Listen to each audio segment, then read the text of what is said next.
Right. OnChain Wizard, thank you for joining us Thanks for having me.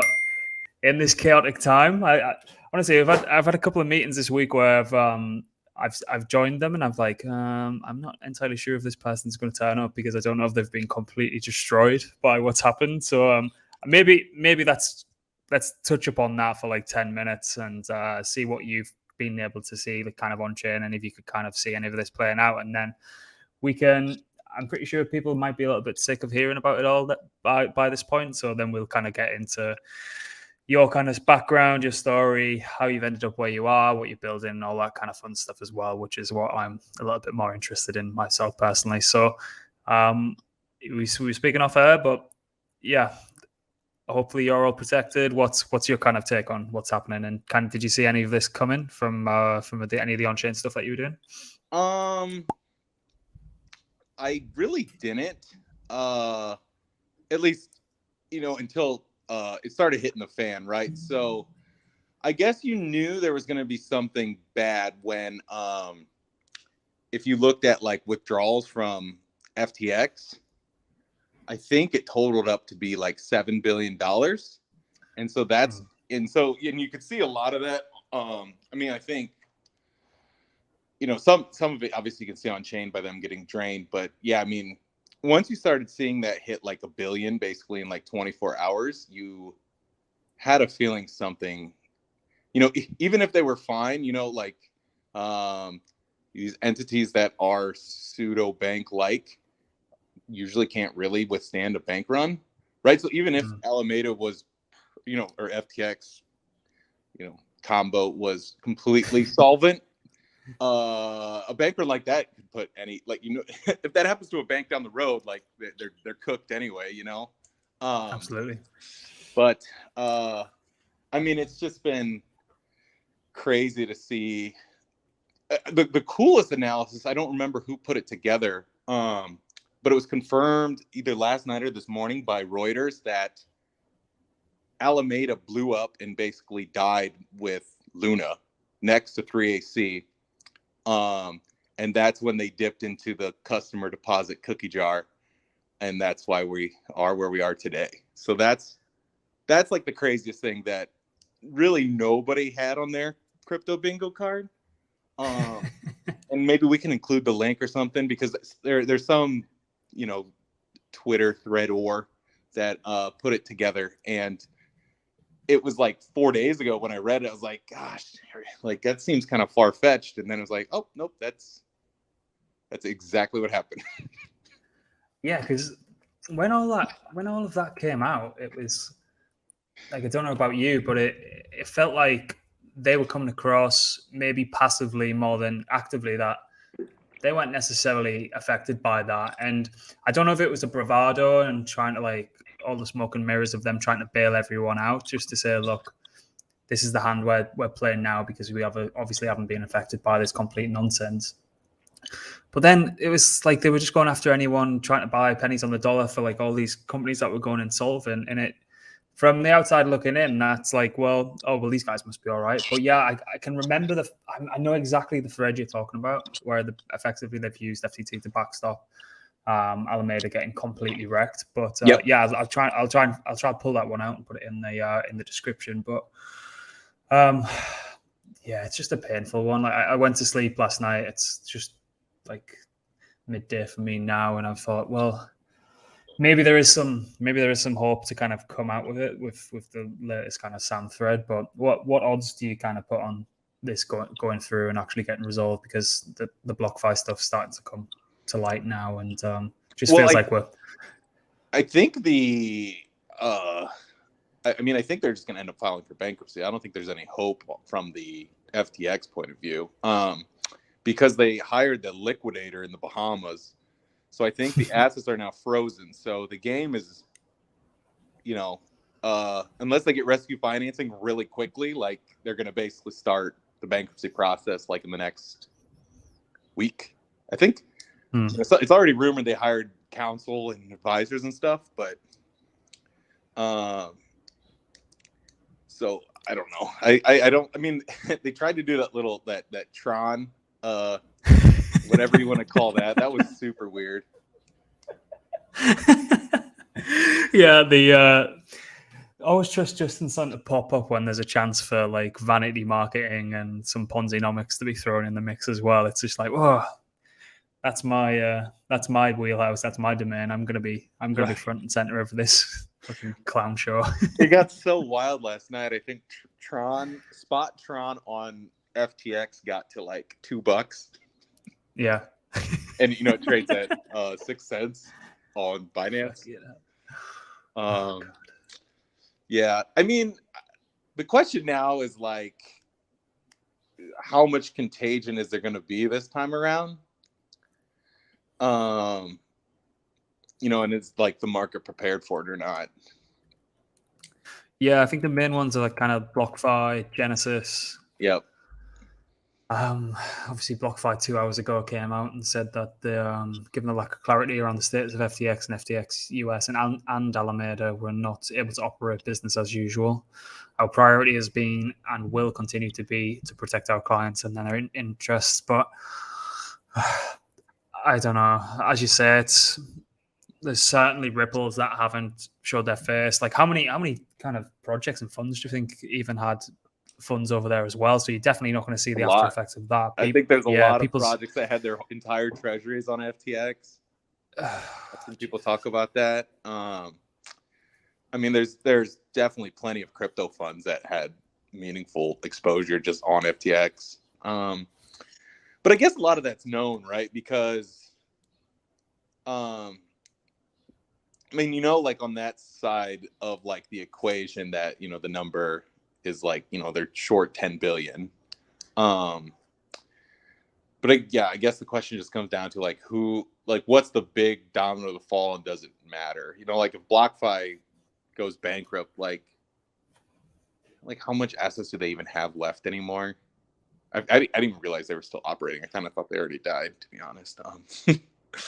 Yeah. But I get the sense that it's dangerous words here, but I feel like the amount of forced selling from this will actually not be like, there might be selling just because people give up and say, I'm out, I'm over this. But I think the amount of forced selling due to either, you know, insolvency and stuff like that will probably be less than like in June. It's just my sense. Because I feel like a lot of leverage got like cleared out of the system over time. So we'll see. Maybe I'm just talking my own book. Yeah. So there's an article in Cointelegraph from July. Just making sure this is up there. Yeah, July 2022, and this is saying BlockFi had 1.8 billion in outstanding loans in Q2. So of the outstanding loans, the borrowers valued at 1.8 billion. The firm reported 600 million are under collateralized loans. Institutional loans accounted for 1.5 billion. So the very much the lion's share is institutional loans. So again, you're just going to get third and fourth order effects from that if that's the case again there. So as you quite rightly say, the contagion spillover is it's going to happen. But at the same time, but yeah, what were those assets? You know, in May, right? Like Celsius sure. Was big, right? Like they were over 5 billion at least. Yeah. So yeah, I don't know. It just comes down to, and I suppose this is a really good segue.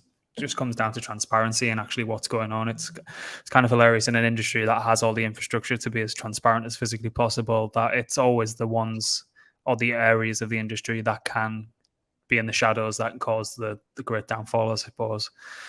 And I suppose that's where you've kind of honed your craft in the kind of on-chain space and really found an edge in that space. What can we go like right back to the start? I'm always kind of interested in what the kind of gateway drug was for kind of guests that we have on, and it's usually a funny story. So can you fill us in on that? So so I'm a newcomer, so I'm not a 17, 18, 19 or 20 OG. I came to crypto because all of my friends were making stupid money on BSC shit tokens in April of 2021. And I was like I thought crypto died. Like, this looks crazy. You know, I had a friend that made like $2 million on SafeMoon. Like, he was quitting his job. I was like, hey, shit. like I'll come check this out. I don't know. And then you learn, you know, even the money was easy then, but it's still not easy. You know, so I was buying, you know, all these ridiculous tokens, and, you know, I wasn't really having a good hit rate. And then my first big win, I think it was on Cream Pie, was the name of the token. I bought it, and it was like 30x in 3 days, and I put in a couple grand, and then I was like, oh, okay. So then that was like the first taste of it. Like, okay, like if you get this right, you can be pretty good at it, or you can make a lot of money. Mm-hmm. But I struggled to make money on BSC after that. Like, the market started washing out, and shit coining is like it's like an endurance game. Like, you gotta like be on top of everything. Like, there's not really like a lot of research to it. It's like, hey, if you buy at a low enough market cap and it doesn't rug, in 24 hours, like, you have a pretty good expected value, right? So I would focus on like things that were like 100K market caps, and then I'd buy a percent of the token. And I always hoped, you know, because liquidity was low, like that would kind of get it pumping and people get excited, hopefully. Well, but eventually left that, and then I started, and this was kind of like how I evolved into not being an idiot. Was I saw the people shilling like link to 1,000. So I was like, oh, okay, I picked up 1,000 link at, you know, it was like $30 back then or something. You know, I had a bunch of sushi because everyone was so hot on sushi, and they just went straight down. I was like, huh, you know, like, there's got to be a better way to do this. And then I just started following wallets, because then I like when I was buying stuff on BSC, I didn't even realize like you could, like, I didn't even know how to check my balance. You know, like, I didn't know how to use the bank. I didn't know how to use the blockchain explorers, really. Like, I always just did the math like right within Pancake Swap. But then I was like, oh, like, I could just find people that like are making money, and I'll just follow them, because, you know, and I wrote about this real early days. Like, it's always a rigged game. You know, there's like there's people with better info than you, and they know when to buy it. If they're buying, you should be buying, and then you should sell, you know, hopefully before they're selling, or at the same time. So as I started doing that, I started just building wallets. Like, I would basically just go back to, like, I'd go on Dex Screener, or like Dex Tools, and I would just look at like who was early to some of these like tokens that did really well. Like, who was really early to sushi, you know, who was early to DopeX or GMX and stuff like that. And then having those like wallets on alert proved to be really helpful, because then I found things like Spell when like all of their cauldrons were not used. Like, no one knew what Spell was. They didn't care. And then, you know, they did care, and it was like a 40 bagger. Same thing on like Wonderland, Super Ponzi 2.0. You know, like, I saw those wallets, you know, because I kind of built like a loose like piece of software that basically would flag if they did something on any chain, and it just started ringing, and it was like, oh, they're on Avalanche. Like, oh, I don't even know how to go to Avalanche, and I bridged over, and then that was a 40 bagger. You know, and I got into things like DopeX, or I was early in GMX, you know, stuff like that. And so like that really helped kind of improve my game. You know, and then from there, like, I just learned how to, like, because then all those tokens eventually turned, and then you kind of figure out why they're turning, and it's like a mixture of either the tokenomics aren't very bad, the usage of it is rolling over, or, you know, the people involved are either sketchy or dumping on you. You know, and like the ability to research that stuff comes from my background being in, you know, like the traditional finance world in M&A, and equities for, like almost a decade now. Okay. So, like the research side of it, it's still a little different than stocks, but there's some where it's just like you have to like believe the dream and use the product. Like that was actually a big one for me on like GMX, right? Like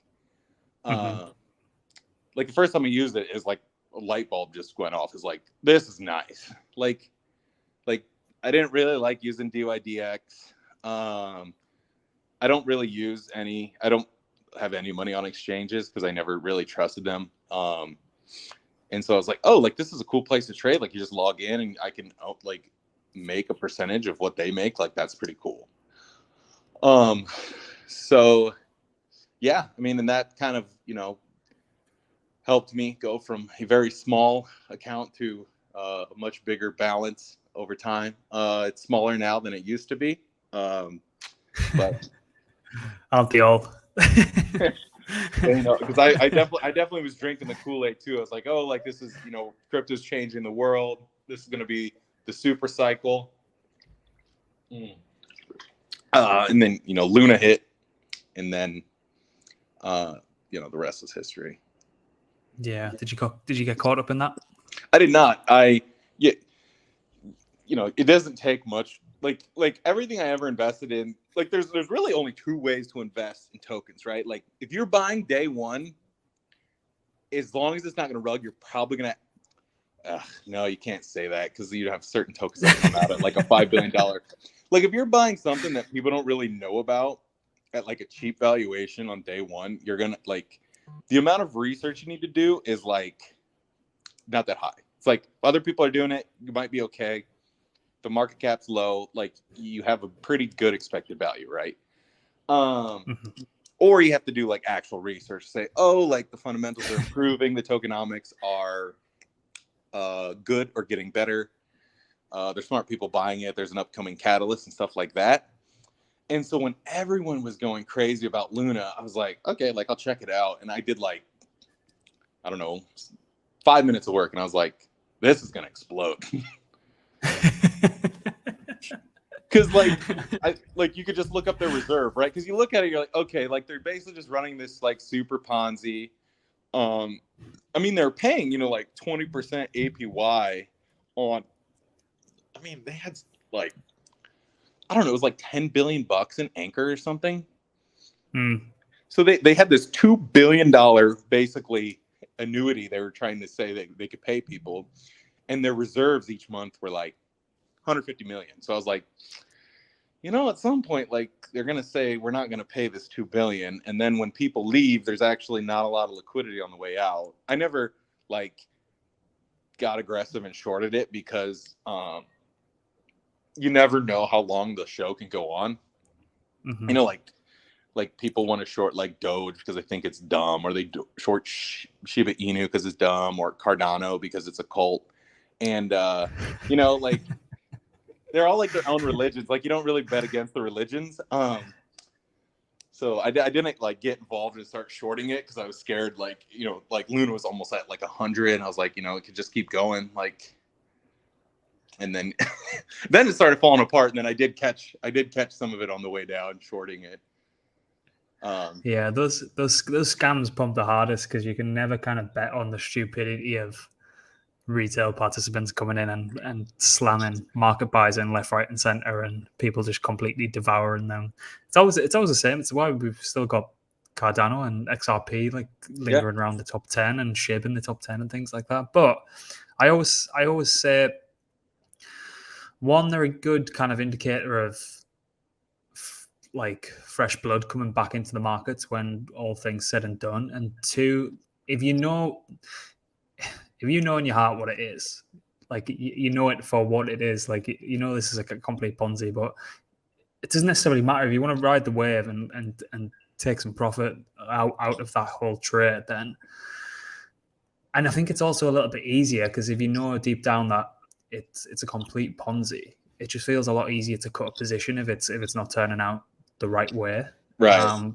Different to kind of if you, as you say, start drinking the Kool-Aid and God forbid you become a community member and feel guilty for ever wanting to sell a bag and things like that. So yeah, those ones are play them for what they are, in my opinion. Oh yeah, like I always like, it's so funny, like because I do like all this fundamental research, right? And then I'll have like a post where I'm like, oh, like here's 3 good traders that do meme coins. People are like, I'll never touch meme coins. I'm like, it's a good place to be, man. Like if you know what you're doing, like, and you're buying Cum Rocket in April 2021, you know, that thing was like it was like a 300x from the bottom to the top.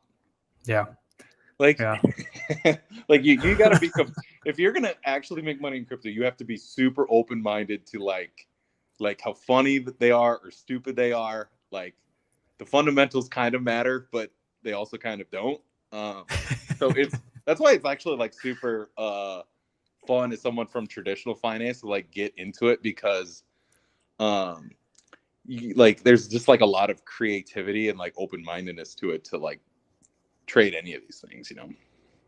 Yeah, absolutely. It's also complete chaos, and some of those shitcoin chats are some of the funniest places in the whole industry.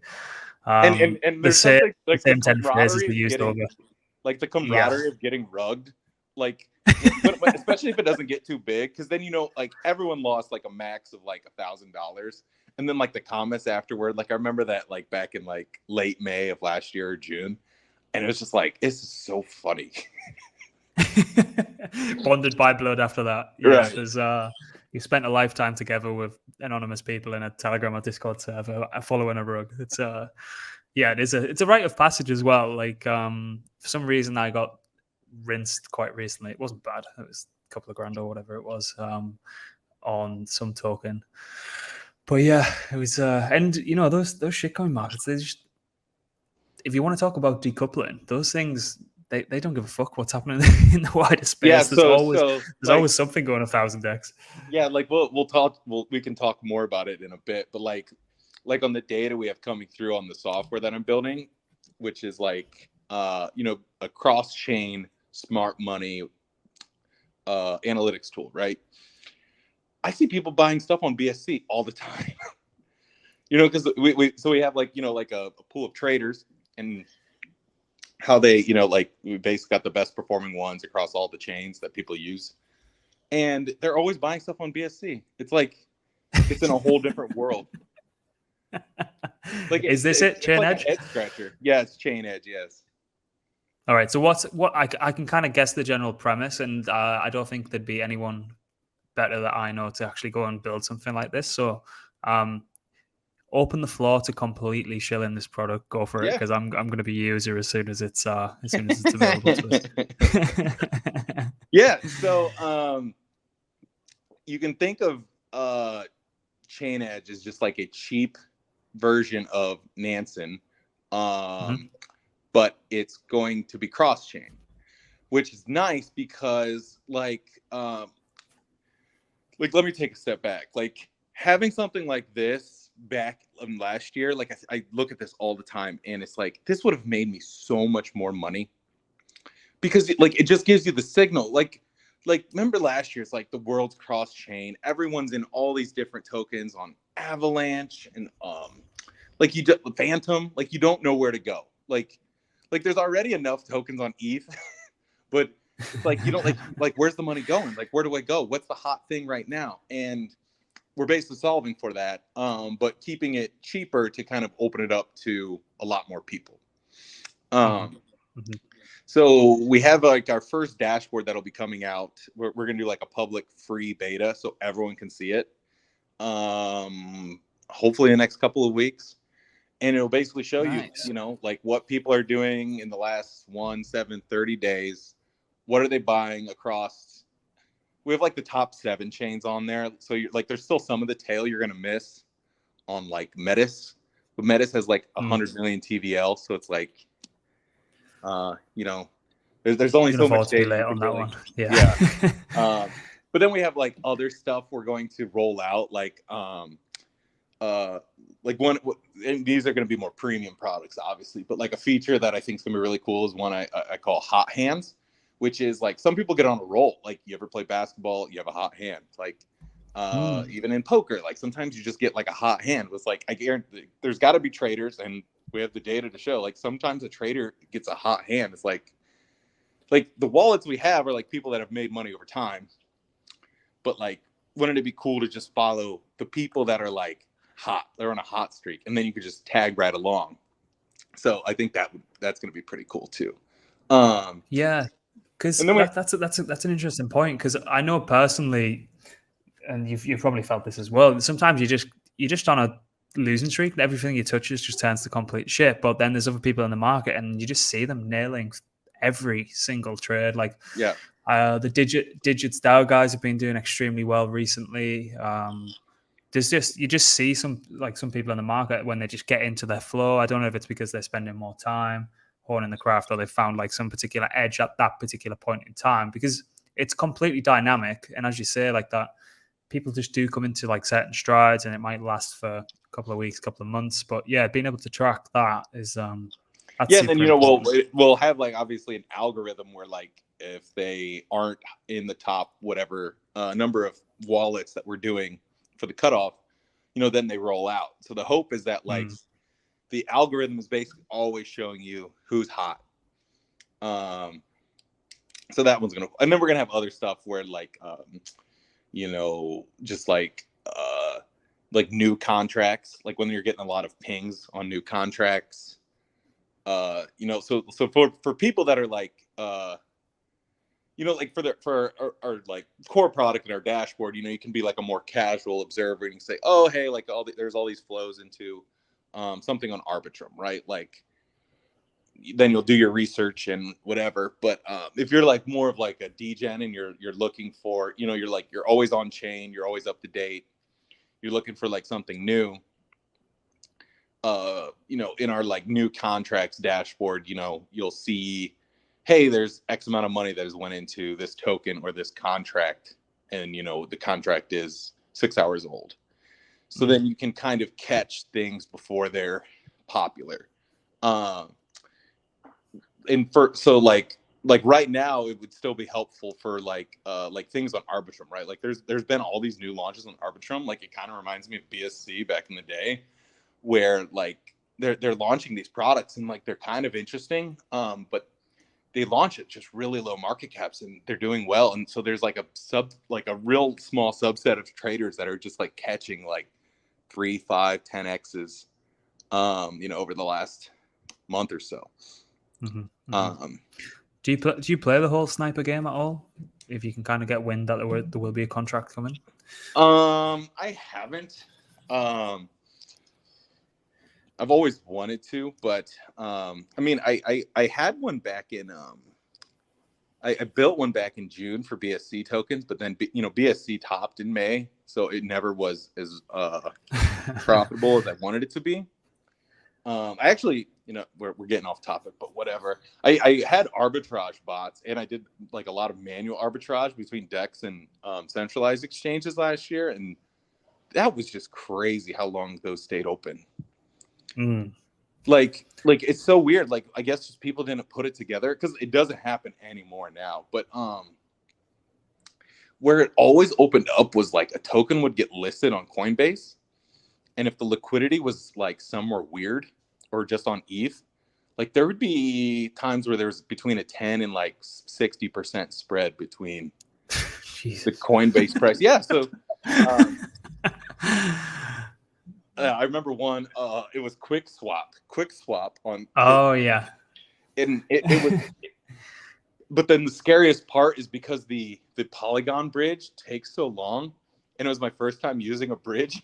Because this was like, or at least it was my first time using the Polygon bridge. It took like 90 minutes or something, and I had like a lot of money in there, and I'm sitting there looking at the block explorer of both chains. I'm like, where's my money? It's like, I don't really like this. Yeah, it's sent from the source chain, and then destination chain's just like, yeah, we haven't received it. So those oh god, your heart sinks sometimes, doesn't it? Particularly. Yeah, and then in that situation, I'm also just watching the quick swap price on Coinbase, saying, oh man, like this better not fall below what I just bought it for on quick swap. Which thankfully it didn't happen. So, but now I so with use like Synapse to like, that's yeah. always the bridge, and it's just like, it's amazing. But sorry, go ahead. You were asking something. Yeah, I was just going to ask a bit more about Chain Edge. So I still think Nansen leaves quite a bit for you to do, and still can be quite a little bit daunting to some people. Obviously, it's a million times better than a regular block explorer like Etherscan or something. So, are you guys going to have kind of notifications or? Yep. Because I think that's just for someone who's I'm particularly lazy in the vast majority of things I want to do. So anything that you can kind of just pre-program really simply, even for an idiot like me that can just say, get your ass over here and go and have a look at this via notification. I think that's a big edge. 100%. Yep. Yeah. We're gonna do alerts. Like eventually we'll have like you can basically look at like movements of like the token holders for a project. We also want to do NFTs eventually, but we haven't focused on it because it's not my core competency. I think the only NFT I bought and made money was Pudgy Penguins, and that was just because GCR tweeted about it, and I was like, well, you don't bet against GCR, and it was like a 3x. No. It was nice for an internet picture, but other than that, I haven't really gotten much in NFTs because it's. The tokens are already hard enough to research, but what makes picture A versus picture B is still a little tougher for me. Yeah, I mean, I've been equally as unsuccessful in that whole space. I loved, and I quite like the idea of the whole NFT fi kind of NFT and DeFi crossover, and I really like what Sudo have done. That was kind of it was really refreshing to see something new for once, not just the fucking copy paste. Yeah, that was cool. Slapped on a new chain, and except no one NFT cares about it anymore. Yeah, NFT perp coming soon. There's a few other things like that that are quite interesting. I don't think they've necessarily had their day yet. I'm probably a little bit biased and just want some kind of narrative or season to latch onto and try and turn some profit, but we'll see. Yeah, I mean, I think the season, like, if I think it's going to be like everyone says it's going to be Arbitrum season, but like before we just had FTX roll over. Like you were kind of seeing a bubbling up of the new launches. They're doing really well, so I thought it was going to be like this big trend, and it's going to draw in a lot of capital, but who knows now. Yeah, I know. What do you think it would be if like Bitcoin and ETH prices? What do you think it would be if all this shit hadn't happened? Oh gosh, with today's inflation data, I mean ETH probably would have almost hit 2,000. That's my guess. I don't look at Bitcoin. I don't know. It's been lagging, but I do everything on chain anyway, and I don't touch or do anything with Bitcoin, so I've never owned it or do anything with it. Yeah, that's quite sad as well. But I guess it's just the completely wrong time for them to go headbutting each other effectively. Yeah. I mean, I guess there's like the silver lining, hopefully, is that like it's so weird to me, like when I talk to people, like I was at dinner last night and they're like, I found this guy was talking to me, he's like, oh, I'm super into crypto. I'm like, oh yeah, like what projects have you been like playing with, or like what do you think is cool? They're like, oh no, like I own Cardano. And it's like it's like how do we bridge the gap from like being into crypto is buying Cardano on Coinbase to people coming on chain and just like playing games or taking out loans, or hedging with options or perps on GMX. Like I don't know. Like hopefully like this is a tailwind to that, where people basically say like I'm done with exchanges. But we'll see. Well, DYDX is catching a bid. What's catching a bid? GMX? DYDX. Let me just have a look at. Imagine GMX is as well. Well, that was the kind of dial and child of the bear market because it was one of the only projects that had true product market fit effectively. Yeah. GMX holding up reasonably well, $32. Like, can't complain with that. Yeah, I mean, it's just like a good product. Like, I use it all the time. Like, I was using it to revenge trade against my bags. Did some 30x levered trades on there. I don't know. It's well, you know, sometimes you just want to feel something. So,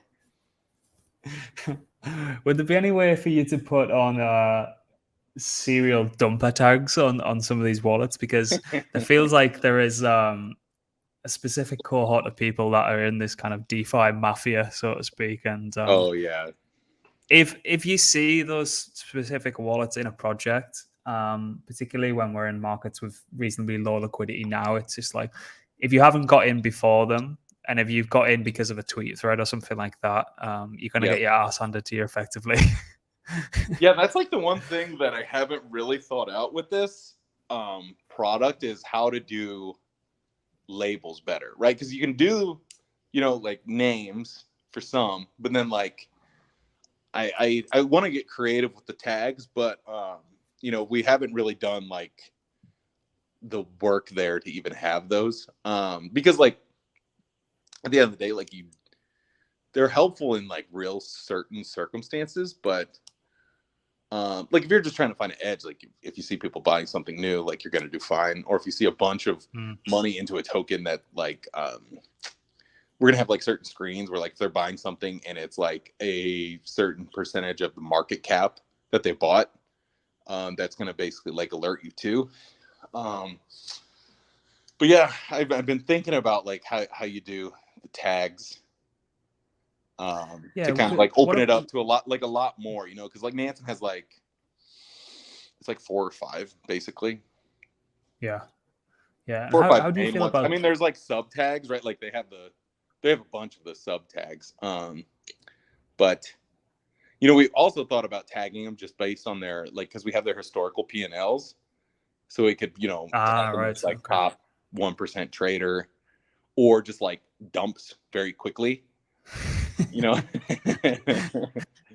hands, right? Because that would be good to know, right? Like you see them come in and they buy sushi, but you know that like they're not going to overstay their welcome. So then, like, especially for like, there's certain wallets I've found that are really good catalyst traders. So I flagged them in some of my content where like there's a group of guys that bought Synapse before their announcement of their own chain, and it moved like 40% on that or something.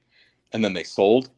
But you know, like for trades like that, it's helpful to know that they're you know, they're going to be in and out pretty quick. Yeah, not gonna stick around. Yeah. How do you feel about the whole wallet naming situation? Because I think Nansen are a little bit hesitant to name as, you know, because on one hand it obviously helps with categorization and a little bit more transparency. But at the other, like, is anyone ever 100% certain that that wallet is named and it actually belongs to the person who it's named by? And does it ever make sense to actually open that up to allow people to self-name them, and that gets pushed into the kind of wider product? You know what I mean? It's a bit of a tricky one, that.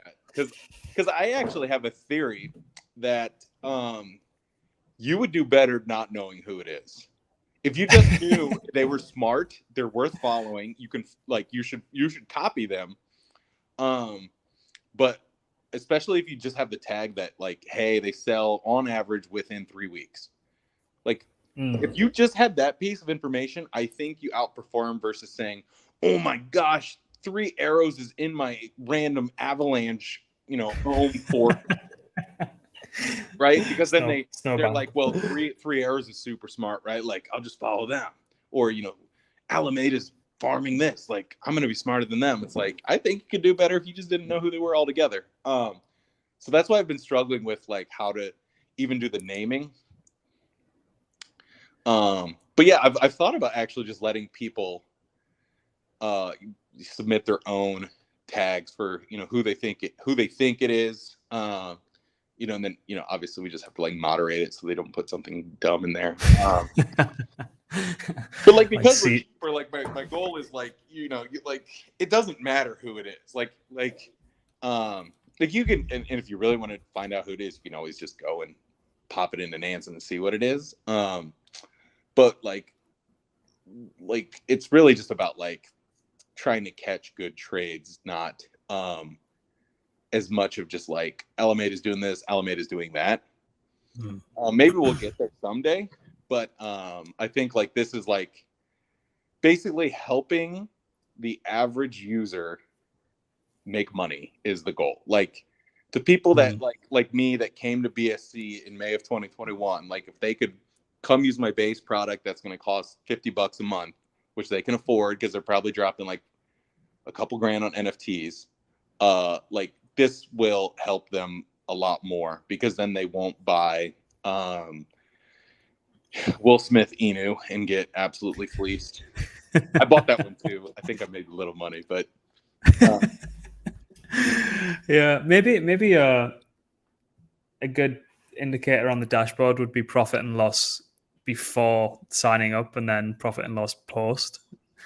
And for those traders that are just completely terrible, you just disregard them. Right. Showing the kind of value add and how much they're actually making from the product. Because particularly in market conditions like this, you need to have as many different variations of an edge as physically possible, in my opinion, because it ends up just all of us kind of sloshing money around each other. I've thought there might have been a little bit of fresh blood coming back into the market with Elon taking over Twitter and like Doge being the speculative asset, and that usually draws in new money. But that dream quickly got crushed. Yep.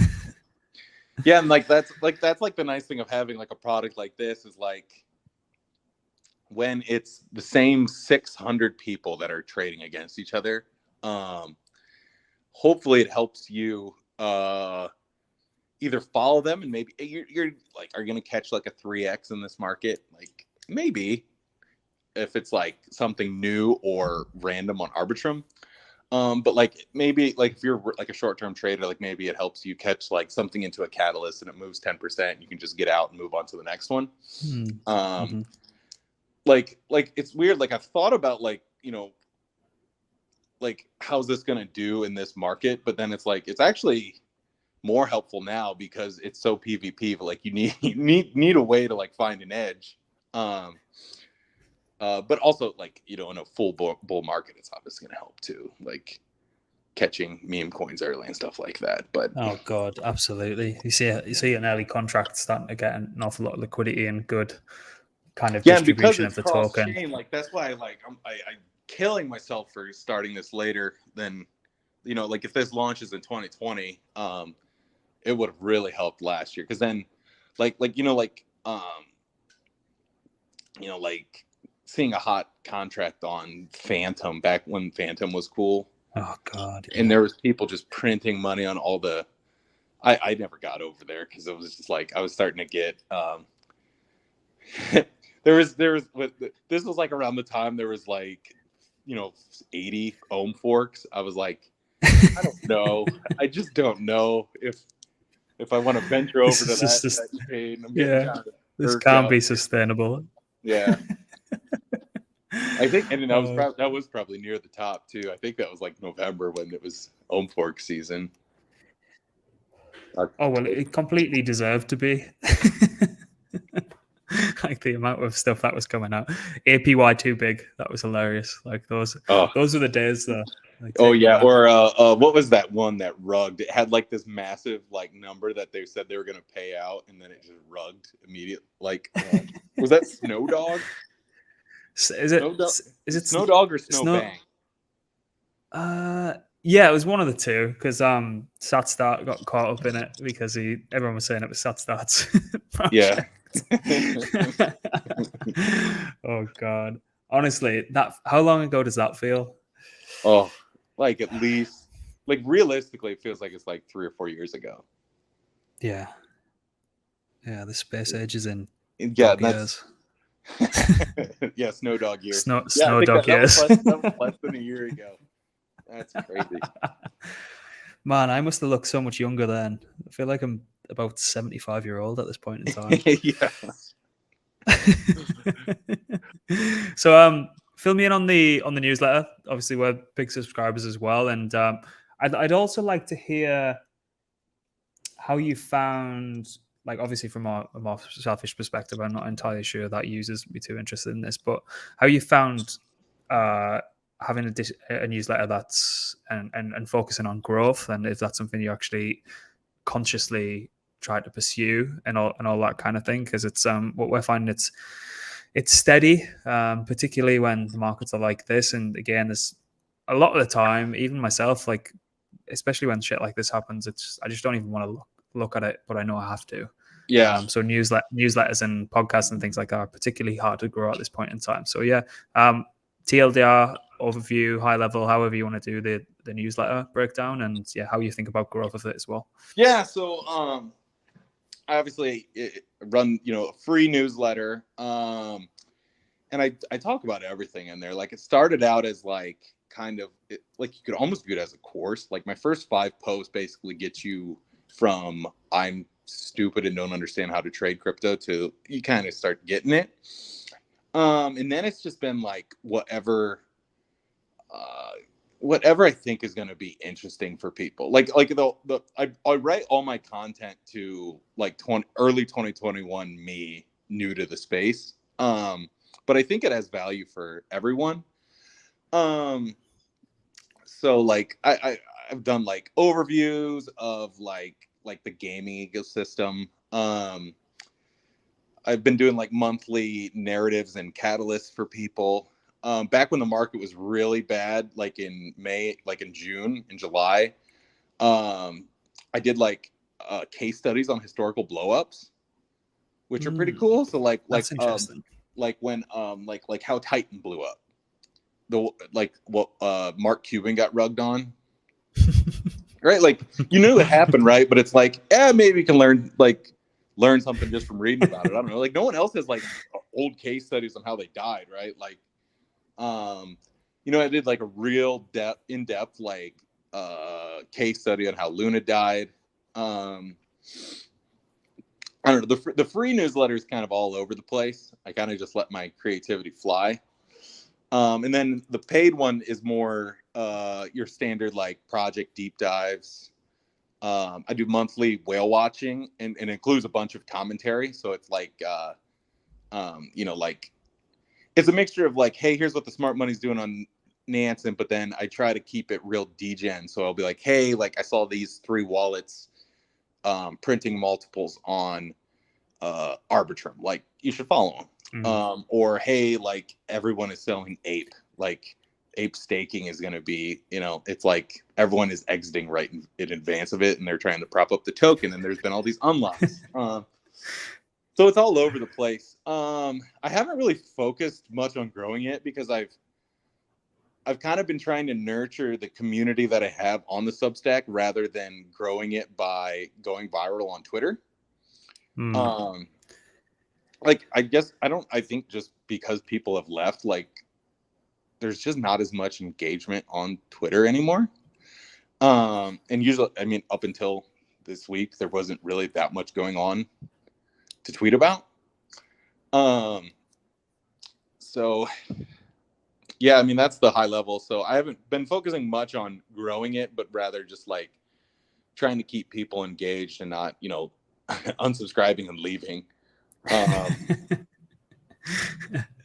Yeah, that's a task. That is a task, particularly when, as you say, when everything's so flat, you're kind of scraping the barrel at times, looking around for interesting things to talk about. There's always something going on, don't get me wrong, and the people who are, they're going to be here regardless of what happens. They're always interested to see what's going on. But as you say, it's sometimes when you like maybe looking at it from this perspective, trying to actively grow something whilst no one's around, it's like shouting into an abyss effectively. So yeah, I don't think there needs to be too much onus on that. It's just something we've been maybe coming up with some battle plans around. And but again, like, I think you're pretty similar to me in the sense where I'm not going to go and sell my soul for growth. It's just I wouldn't be able to sleep at night. I mean, that's like, like it's like really interesting to strike a balance where like there's certain newsletters where it's just like, here's the case for ETH to hit, $1 million or something crazy, or, it's like I kind of like I think like I'm gonna tout myself here, so forgive me, but like I think like my newsletter's done decent is because it's transparent and it's never really that bullish. So even things like I wrote up and I really liked, it's still like, yeah, you know, like you never know, like this is crypto, like you could get hacked, someone could launch a competitor, you know, liquidity's low. But yeah, like I've never like sold out and tried to like pump something that I own or anything like that. And so I've kind of just like tried to keep like a really good reputation around it. You know, versus, you know, I remember people back, especially last year, you know, they had like 1 million followers and they could tweet and get a token like 10x overnight. like that's a dangerous game. Like they can get away with it, but you never know. Like there's all these random projects and people getting picked off left and right by the SEC. Like you never know what's going to happen with that kind of stuff. Yeah, you never know who's watching, and if you're planning on being around for a long time, I don't think that kind of behavior puts you in good stead with projects who will be around for a long time, if that makes sense. So I've always, again, very kind of aligned with that kind of view. It's just try to add more than you take. Just try to stay as genuine and as authentic as physically possible. But I think that's the genuinity and the authentic people are probably the people that are still sticking around now, because they're probably a little bit addicted to the space, but they also see it for what it is, as opposed to the people coming in chasing number go potential, stuff like that. Yeah, I mean, there's nothing like it. Like it's impossible to leave, you know? Like it's so funny. Like everyone that I like was trading with and was in chats with like in May of 21, like all left long ago. And it's like I just couldn't leave. It's like this is the greatest show on earth. Like it's equal parts like financial markets and casino. There's so much going on that like it's super entertaining 24/7. It's like, how could you leave this? Like, is it a joke? Like, yeah, sometimes, but like, I don't know. I don't know either. Well, thank you for your time again. That was really insightful. And as I suppose, what we'd love to do as soon as the product comes out, let's get back on and let's do some demonstrations. And we'd obviously love to kind of, I can say this because I'm the founder. We'd love to kind of put it all over anything that we can help with regards to content and on YouTube, and just shout it from the rooftops effectively. I always like to help out people who are very well aligned in the industry. So we'd love to kind of see what we can do there. That'd be great. And especially because it's going to be, because I want, like, because the market sucks, like I just want everyone to see it because it's going to be free for a bit. So that'll be perfect, because then we could do the demonstrations and people could pop on and follow along. Yeah, that'd be nice. That'd be great. And if Nansen ever come in to buy you, just say, well, we've got a research arm and it's blockmates, and then we can both get acquired and sail off into the distance. Awesome. Right. Thanks again. And thanks everyone for listening. We'll leave all OnChain Wizard and Chain Edge stuff in the description. But yeah, thanks again and speak soon. Yeah, sounds good. Thanks again and stay safe out there.